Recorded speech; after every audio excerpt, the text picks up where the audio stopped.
Магістра. Бусел.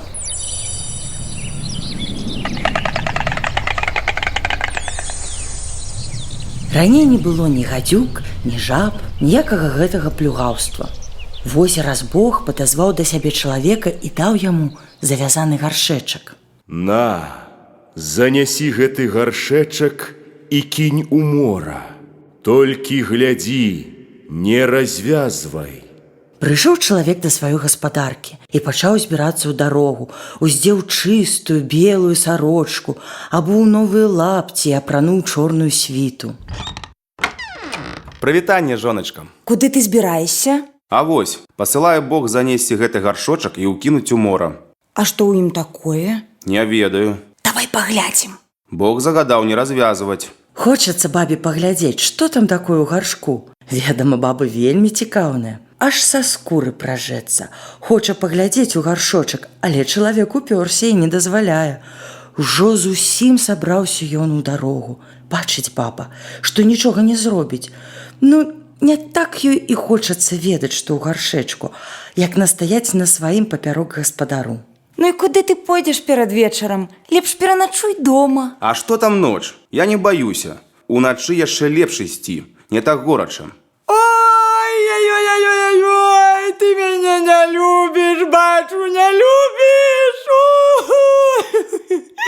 Падумаў сабе гаспадар, што ўсё роўна, калі занесці ў мора гаршэчак, і застаўся дома. Рада жонка. Напякла яна яечні, дастала гарэлкі, частуе гаспадара як госця.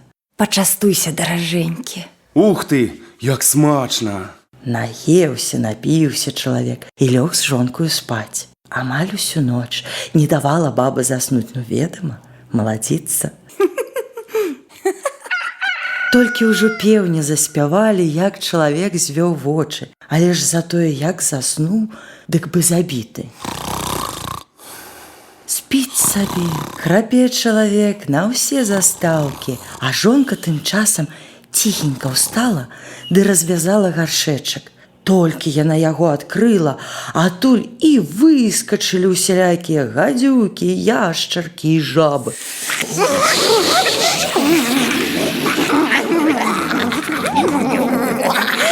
Божечка, а што ж гэта робіцца такое? Што ж гэта? Божа мой! Спалохалася баба, нарабіла крыку. Прахапіўся чалавек, ды так босы ў белай сарочцы, толькі накінуўшы на плечы чорную світу, давай збіраць усю тую нечысць. Куды пабеглі? Я казаў, ходь сюды. Ух ты ж! Збіраў, нічога не зробіць. Вось прыходзіць Бог і кажа: Вы выпусцілі гадаў, вы і збірайце іх. І абярнуў Бог тых людзей у буслоў. Ходзяць з тае пары па балоце босыя, з чырвонымі нагамі ў белых сарочках і чорных світах буслы, ды збіраюць усялякае гадаўё. Яны і стараюцца жыць бліжэй да сваіх братоў, людзей, бо ведаюць, што іх, як братоў, людзі не будуць біць. Вось адкуль і ўзяліся буслы.